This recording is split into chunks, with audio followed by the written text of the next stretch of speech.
ಗ್ರಾಮದ ಬಂಧುಗಳೇ, ಇದು ತೇಜಸ್ವಿ ವಿ ಪಟೇಲ್.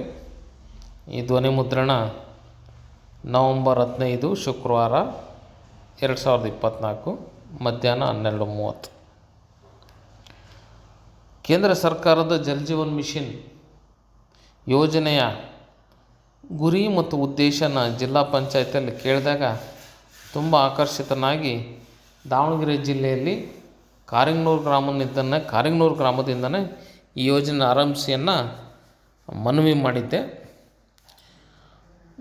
JJM ಯೋಜನೆ ಕಾರಿಂಗ್ನೂರಿಗೆ ಅನ್ವಯ ಆದಾಗ ಉಡಿಸ್ಲಾಂಬಿಕಾ ದೇವಸ್ಥಾನದ ಬಳಿ ಗ್ರಾಮ ಸಭೆ ನಡೆಸಿದಂಥ ಸಂದರ್ಭದಲ್ಲಿ ಹಲವರು ಸುಳ್ಳೆಕೆರೆಯಿಂದ ನೀರನ್ನು ತಗೊಂಬಂದು ಈ ಯೋಜನೆಯನ್ನು ಆರಂಭಿಸಿ ಈಗಿರುವ ಟ್ಯಾಂಕ್ ಸಾಮರ್ಥ್ಯಕ್ಕೆ 24x7 ನೀರು ಹರಿಸಿದರೆ ಕೊಡಲಿಕ್ಕೆ ಸಾಧ್ಯನಾ, ಹಾಗಾಗಿ ಸುಳ್ಳೆಕೆರೆಯಿಂದ ನೀರು ಬಂದ ಮೇಲೆ ಈ ಯೋಜನೆಯನ್ನು ಆರಂಭಿಸಿ ಅಂತ ತಾಂತ್ರಿಕವಾಗಿ ಸಮರ್ಥಿಸಬಲ್ಲ ಅಂಥ ಸಲಹೆಗಳು ವ್ಯಕ್ತವಾದವು. ಕೆಲವರು ಈ ಯೋಜನೆಯ ಅಗತ್ಯ ಇಲ್ಲ, ಅನ್ಯ ಗ್ರಾಮಗಳಲ್ಲಿ ಈ ಯೋಜನೆ ಅನುಷ್ಠಾನ ಆಗಿದೆ, ಆಗಿ ಸ್ವಲ್ಪ ದಿನಗಳಲ್ಲಿ ಎಲ್ಲ ನಲ್ಲಿನೆಲ್ಲ ಕಿತ್ತು ಬಿಸಾಕಿದ್ದಾರೆ ಅನ್ನಂಥ ಉದಾಹರಣೆ ಸಮೇತವಾಗಿಯೂ ಕೂಡ ಹೇಳಿದರು. ಇದು ಒಂದು ಕಡೆ. ಇನ್ನೊಂದು ಕಡೆ ಏನಾಗ್ತಾಯಿತ್ತು ಅಂದರೆ, ಬೇರೆ ಬೇರೆ ಸ್ಥಳಗಳಲ್ಲಿ ಚರ್ಚೆ ಆದ ವಿಷಯ ಏನಂದರೆ, ಈ ಯೋಜನೆ ಬಗ್ಗೆ ಪರ ಮತ್ತು ವಿರೋಧವಾಗಿ ಈ ಗ್ರಾಮ ಸಭೆಯಲ್ಲಿ ಅಷ್ಟೇ ಅಲ್ಲ, ಅಲ್ಲಲ್ಲೇ ಖಾಸಗಿ ಸ್ಥಳಗಳಲ್ಲೂ ಚರ್ಚೆ ಆಗಿದೆ. ನನಗೆ ಸ್ವಲ್ಪ ಬೇಸರ ಆಗಿದ್ದ ಸಂಗತಿ ಏನಂದರೆ, ಈ ಯೋಜನೆಯ ಗುತ್ತಿಗೆದಾರರು ನನ್ನ ಬಂಧುಗಳಾಗಿರೋದ್ರಿಂದ ನಾನು ಒತ್ತಾಯ ಮಾಡ್ತಾಯಿದ್ದೀನಿ ಅನ್ನೋ ಅಭಿಪ್ರಾಯಗಳು ಕೆಲ ಕಡೆ ವ್ಯಕ್ತ ಆಗಿದ್ದಾವೆ. ಅದು ಬೇರೆ ಬೇರೆ ಮೂಲಗಳಿಂದ ತಿಳಿಯಲ್ಪಡ್ತು. ಇನ್ನು ಗುತ್ತಿಗೆದಾರರು ಇವರು ಸ್ವಲ್ಪ ಒತ್ತಾಯ ಮಾಡಿ ಹೇಳಿದರೆ ಗ್ರಾಮಸ್ಥರಿಗೆ ಮನವರಿಕೆ ಮಾಡಿಕೊಟ್ಟಿದ್ರೆ ಅವರೆಲ್ಲ ಒಪ್ತಿದ್ರು. ಇವ್ರಿಗೆ ಇಷ್ಟ ಇಲ್ಲೇನೋ, ಅದಕ್ಕೆ ಇವ್ರು ಒತ್ತಾಯ ಮಾಡಿಲ್ಲ ಅನ್ನೋದು ಗುತ್ತಿಗೆದಾರರ ಅಸಮಾಧಾನ. ಗುತ್ತಿಗೆದಾರರು ನಾನು ಒತ್ತಾಯ ಮಾಡಿ ಗ್ರಾಮಸ್ಥರಿಗೆ ಹೇಳಿಲ್ಲ ಅನ್ನೋದು ಗುತ್ತಿಗೆದಾರರ ಅಸಮಾಧಾನ.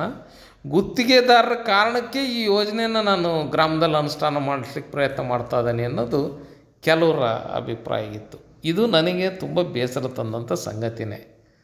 ಆದರೆ ಒಂದು ಬಂಧುಗಳೇ, ಮೈಮಣ್ಣ ಶಾಸಕರಾಗಿದ್ದಾಗಲಿ, ಲತಾ ಜಿಲ್ಲಾ ಪಂಚಾಯತ್ ಸದಸ್ಯನಾಗಿದ್ದಾಗಲಿ, ನಾನು ಜಿಲ್ಲಾ ಪಂಚಾಯತ್ ಸದಸ್ಯನಾಗಿದ್ದಾಗಲಿ, ಯಾವುದೇ ಗ್ರಾಮದ ಯಾವುದೇ ಕಾಮಗಾರಿನೂ ಗುತ್ತಿಗೆದಾರರ ಆಧಾರದ ಮೇಲೆ ನಾನು ಎಂದೂ ತೀರ್ಮಾನ ಕೈಗೊಂಡಿಲ್ಲ, ತಗೊಳ್ಳೋದು ಇಲ್ಲ.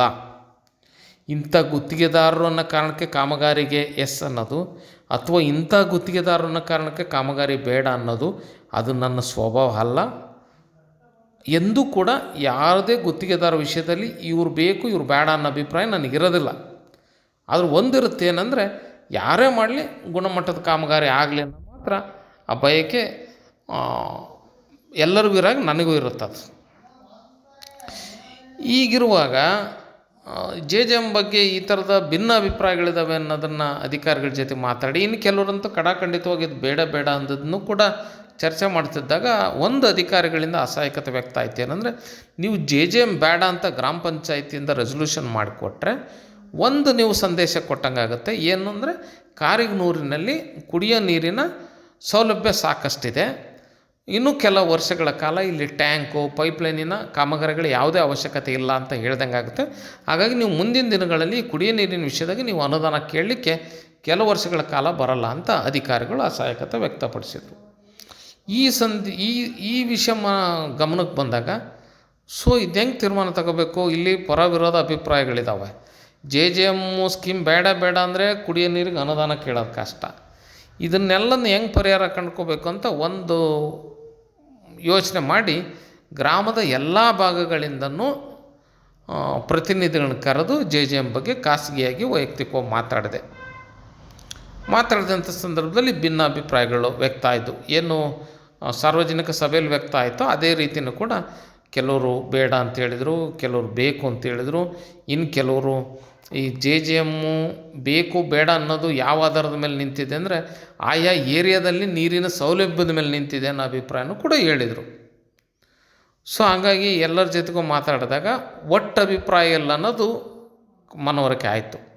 ಆದರೆ ಎಲ್ಲಿ ನೀರಿನ ಸಮಸ್ಯೆ ಇದೆ ಅಂತ ಹೇಳಿದರು ಅಥವಾ JJM ಬಗ್ಗೆ ಸ್ವಲ್ಪ ಪಾಸಿಟಿವ್ ಆಗಿ ಆಲೋಚನೆ ಎಲ್ಲಿ ಮಾಡ್ತಾಯಿದ್ರು ಅದನ್ನು ನಾನು ಗಮನಿಸಿ ಒಂದು ಟ್ರಯಲ್ ಆ್ಯಂಡ್ ಎರರ್ ಬೇಸಿಸ್ ಅಂತ ಏನಿದೆ ಅದನ್ನು ಮಾಡೋಣ ಅನ್ನೋ ಕಾರಣಕ್ಕೆ ಎಲ್ಲಿ ಈ ಯೋಜನೆ ಬಗ್ಗೆ ಸ್ವಲ್ಪ ಒಲವು ವ್ಯಕ್ತ ಆಗಿತ್ತು ಆ ಏರಿಯಾದಲ್ಲಿ ಪ್ರಥಮವಾಗಿ ಈ ಯೋಜನೆಯನ್ನು ಆರಂಭಿಸಿ ಆ ಒಂದು ಹಂತನ ಪೂರ್ಣಗೊಳಿಸಿ ಅದರ ಪರಿಣಾಮ ನೋಡಿ ಅದರ ನೀರು ಹರಿಯುವಿಕೆಯನ್ನು ನೋಡಿ ಪೈಪಿನ ಕಾಮಗಾರಿ ನೋಡಿ ನಲ್ಲಿ ಕ್ವಾಲಿಟಿ ನೋಡಿ ಇದನ್ನೆಲ್ಲದನ್ನು ನೋಡಿ ಗ್ರಾಮದ ಇತರ ಭಾಗಕ್ಕೆ ವಿಸ್ತರಿಸಿದರೆ ಸರಿ ಹೋಗ್ಬೋದು, ಅದು ಸರಿ ಅನಿಸಿದರೆ ಅದು ವಿಸ್ತರಿಸೋದು ಸರಿ ಹೋಗ್ಬೋದು ಅನ್ನೋದನ್ನು ಆಲೋಚನೆ ಮಾಡಿ ಯಾರು ಈ ಯೋಜನೆ ಬಗ್ಗೆ ಸ್ವಲ್ಪ ಆಕ್ಷೇಪ ವ್ಯಕ್ತಪಡಿಸ್ತಾ ಇದ್ರೋ ಅವ್ರಿಗೂ ಮನವರಿಕೆ ಮಾಡಿ ಅವ್ರನ್ನ ವೈಯಕ್ತಿಕವಾಗಿ ಕರೆದು ಅವ್ರಿಗೂ ಮನವರಿಕೆ ಮಾಡಿ ಒತ್ತಾಯ ಮಾಡಿ ಅವ್ರನ್ನೂ ಒಪ್ಪಿಸಿ ಕೊನೆಗೆ ಒಂದು ಭಾಗದಲ್ಲಿ ಕಾಮಗಾರಿನ ಆರಂಭಿಸಲು ತೀರ್ಮಾನ ಕೈಗೊಳ್ಳಲಾಗಿತ್ತು. ಈಗಾಗಲೇ ಒಂದು ಭಾಗದಲ್ಲಿ ಕಾಮಗಾರಿ ಕೈಗೊಳ್ಳಲಾಗಿದೆ. ಈಗ ಮೊನ್ನೆ ಗ್ರಾಮ ಪಂಚಾಯಿತಿಯಲ್ಲಿ ಉಪಾಧ್ಯಕ್ಷರ ಚುನಾವಣೆ ನಡೆದಂಥ ಸಂದರ್ಭದಲ್ಲಿ ಅಧಿಕಾರಿಗಳು ಪುನಃ ಕುಡಿಯೋ ನೀರಿನ ಯೋಜನೆಯ AAA ಈ ಚುನಾವಣಾಧಿಕಾರಿ ಆಗಿದ್ದರಿಂದ ಮತ್ತು ಅಶೋಕ್ ಅವರು ಬಂದಿದ್ದರಿಂದ ಅವ್ರು ಪುನಃ ಒಂದು ಮನವಿ ಮಾಡಿದರು. ನೀವು JJM ಗ್ರಾಮದ ಒಂದು ಭಾಗದಲ್ಲಾಗಿದೆ, ಇನ್ನೊಂದು ಭಾಗಕ್ಕೆ ವಿಸ್ತರಿಸ್ಬೇಕು ಏನು ಅನ್ನೋದನ್ನು ನೀವು ಸ್ವಲ್ಪ ನಮಗೆ ಸಲಹೆ ಕೊಡಬೇಕು ಅಂತ ಕೇಳಿದರು. ನಾನು ಆ ಸಂದರ್ಭದಲ್ಲಿ ಈ ಕುರಿತಾಗಿ ಗ್ರಾಮ ಪಂಚಾಯತಿ ಸದಸ್ಯರನ್ನು ಕೇಳಿದಾಗ ಗ್ರಾಮ ಪಂಚಾಯತಿ ಸದಸ್ಯರೆಲ್ಲ ಒಕ್ಕರಲಾಗಿ ಹೇಳಿದ್ದೇನೆಂದರೆ, ಈ ಯೋಜನೆ ಬಗ್ಗೆ ನಾವು ಗ್ರಾಮ ಪಂಚಾಯತಿಯವರು ಯಾವುದೇ ಅಭಿಪ್ರಾಯ ವ್ಯಕ್ತಪಡಿಸಲ್ಲ. ಈ ಹಿಂದೆ ಕೂಡ ನೀವು ಗ್ರಾಮದ ಮುಖಂಡರ ಜೊತೆಗೆ ಚರ್ಚೆ ಮಾಡಿ ತೀರ್ಮಾನ ಕೈಗೊಂಡಿದ್ರಿ, ಈಗಲೂ ಕೂಡ ನೀವು ಅದೇ ರೀತಿ ತೀರ್ಮಾನ ಕೈಗೊಳ್ಳಿ, ಇದು ನಿಮ್ಮದೇ ಜವಾಬ್ದಾರಿ ಅಂತ ಅವರೆಲ್ಲ ನನ್ನ ಮೇಲೆ ಹಾಕಿದರು. ಆ ಕಾರಣಕ್ಕೆ ನನಗೀಗ ನಾನು ಪುನಃ ಗ್ರಾಮ ಸಭೆ ಕರೆಯೋದು ಉಚಿತ ಅಂತ ಭಾವಿಸಿ ನಾಳೆ ಶನಿವಾರ ಬೆಳಗ್ಗೆ 9 ಗಂಟೆಗೆ ಉಡ್ಸ್ಲಾಂಬಿಕಾ ದೇವಸ್ಥಾನದ ಬಳಿ ಜಲಜೀವನ್ ಮಿಷನ್ ಬಗ್ಗೆ ಚರ್ಚಿಸಲು ಗ್ರಾಮ ಸಭೆ ಕರೆಯಲಾಗಿದೆ. ಬಂಧುಗಳೇ, ನನ್ನ ಮನವಿ ಏನಂದರೆ, ಯಾರು ನೀವು ಹಿಂದೆಲ್ಲ ಗ್ರಾಮ ಸಭೆಯಲ್ಲಿ ಮಾತಾಡಿದ್ದೀರಿ, ಅಲ್ಲಲ್ಲೇ ಮಾತಾಡಿದ್ದೀರಿ, ನನಗೆ ಫೋನ್ ಮಾಡಿ ಮಾತಾಡಿದ್ದೀರಿ, ನೀವೆಲ್ಲರೂ ನಾಳೆ ಭಾಗವಹಿಸಿ ನಿಮ್ಮ ಅಭಿಪ್ರಾಯಗಳನ್ನ ಹೇಳಬೇಕು. ಮುಕ್ತವಾಗಿ ನಿಮ್ಮ ಅಭಿಪ್ರಾಯನ ಹಂಚ್ಕೋಬೇಕು. ನಿಮ್ಮೆಲ್ಲರ ಅಭಿಪ್ರಾಯನ ಕ್ರೋಢೀಕರಿಸಿ ಈ ಯೋಜನೆಯ ಮುಂದಿನ ಹಂತದ ಬಗ್ಗೆ ತೀರ್ಮಾನ ಕೈಗೊಳ್ಳಲಾಗೋದು. ಹಾಗಾಗಿ ದಯವಿಟ್ಟು ನೀವೆಲ್ಲರೂ ನಾಳೆ ಈ ಯೋಜನೆ ಬಗ್ಗೆ ಚರ್ಚಿಸಲು ಕರೆದಿರುವಂಥ ಗ್ರಾಮ ಸಭೆಗೆ ನೀವೆಲ್ಲರೂ ಭಾಗವಹಿಸಬೇಕು ಅಂತ ಕೋರ್ತೀನಿ. ದಯವಿಟ್ಟು ಎಲ್ಲರೂ ಬನ್ನಿ. ಧನ್ಯವಾದಗಳು.